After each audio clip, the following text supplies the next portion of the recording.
Can jetpacks save Call of Duty?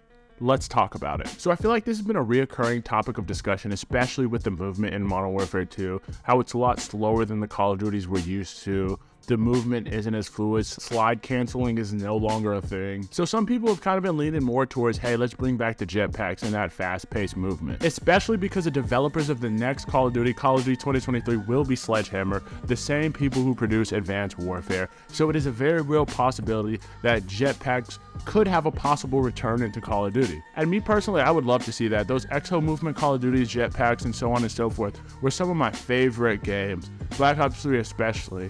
And that just fast-paced movement, I really enjoyed to play it. But the question at hand is, can that save Call of Duty? And that's a little bit of a tricky question. Now, what I mean by that is there's just a lot involved in a decision like this. And I'm going to try and explain this. But so first of all, let's talk about what it would mean for Call of Duty to go back to the jetpack era and that exo movement. So first of all, back then when they made Call of Duties, it was just Call of Duty. It was just that single standalone title. But now we have Warzone, we have DMZ, we have so on and so forth. And so by them making the change to go back to the exo movement style, you're going to completely change a whole nother game. Warzone is going to have to completely change. You're going to have to change all the maps. You're going to have to change all the movement styles, the play styles. Everything in Warzone is going to completely have to change. So not only are you making another Call of Duty title and changing the whole landscape of movement, so on and so forth, but you're also changing an entire Warzone. You're changing how people are playing. You're just changing a lot of things. And yes, while I believe change is a good thing, I love when they change Call of Duty. I don't like doing the same game over and over. I like innovation. I like when they do new things. I enjoy that. But it's not always met with that same reception. A lot of times, change is often given negative feedback. For example, let's look at the Warzone map. They changed the Warzone map and people are like, oh, we want Verdansk back.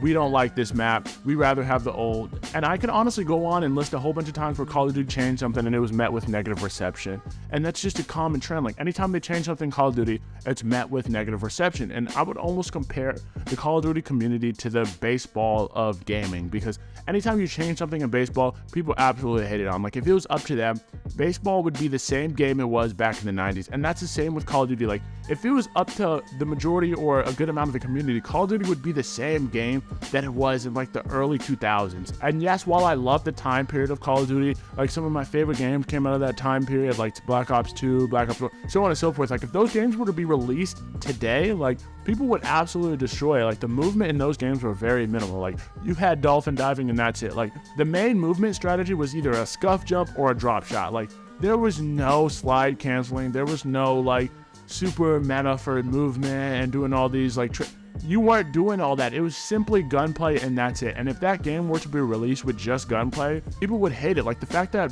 Modern Warfare 2 2022 is getting the amount of hate that it is for like the way its movement is, like how slow it is, like this is light years ahead of what it used to be. And so just imagine what it would be like if those games were to come out today. Another thing you would have to take in consideration is the next Call of Duty is supposed to be a 2-year cycle game. So we'll be playing this advanced futuristic jetpack game for 2+ years. Like we won't get another Call of Duty for the next year. So it would be like a 2-year decision. Like if they decide to do this, like we're locked into this Call of Duty for 2 years. So let me now talk about some good things that could come from an exo movement jetpack type video games. And there's a few of them. So first of all, the skill gap would be increased. Like there's a bigger skill gap from just regular standard Call of Duties where it's boots on the ground. Like movement really doesn't play too much of a factor, but in a jetpack exo movement video game, like movement plays a much bigger factor. Like there's a bigger skill gap between people who have very poor movement and people who know how to move around the map very well. And so bigger skill gap. It's a lot faster pace. It promotes less camping. It's a lot harder to camp in an exo movement jetpack type video game because you can get into places easier than you could with boots on ground, having to take stairs, so on and so forth. Which is something that I was always a big fan of in those jetpack exo movement video games, is camping was not really that big of an issue. Like I rarely ran into campers. Like it was very rare for that to happen, as opposed to Modern Warfare 2 2022. Like I feel like I'm always running into campers. I feel like camping is like the main strategy as opposed to like run and gun. You're almost punished for run and gunning in Modern Warfare 2 as opposed to Advanced Warfare and those futuristic video games where it was almost promoted, like that fast pace was like encouraged. And the good thing is those jetpack games always did have like a game mode where you can play with no jetpacks, which is good for the people that don't necessarily like that movement. But the maps were always kind of tailored towards that jetpack up tempo like pace, so it was always a little bit bigger and a little bit more difficult to play on those maps without using the jetpack. So if they were to find a way to tailor that and make it, you know, more better for people to play without their jetpacks, it could be a really good feature. And so to answer the question at hand is, can jetpacks save Call of Duty? And simply put, no, I don't think jetpacks can save Call of Duty, because I don't think Call of Duty needs saving. Like, I think if we just appreciated the Call of Duty title for what it was and didn't make it the popular thing, the cool thing just to hate on the current Call of Duty title, then look back and be like, man, it wasn't that bad. Like, if we stopped doing that, I think we'd be just fine. But I don't think Call of Duty needs saving. I think it's fine the way it is.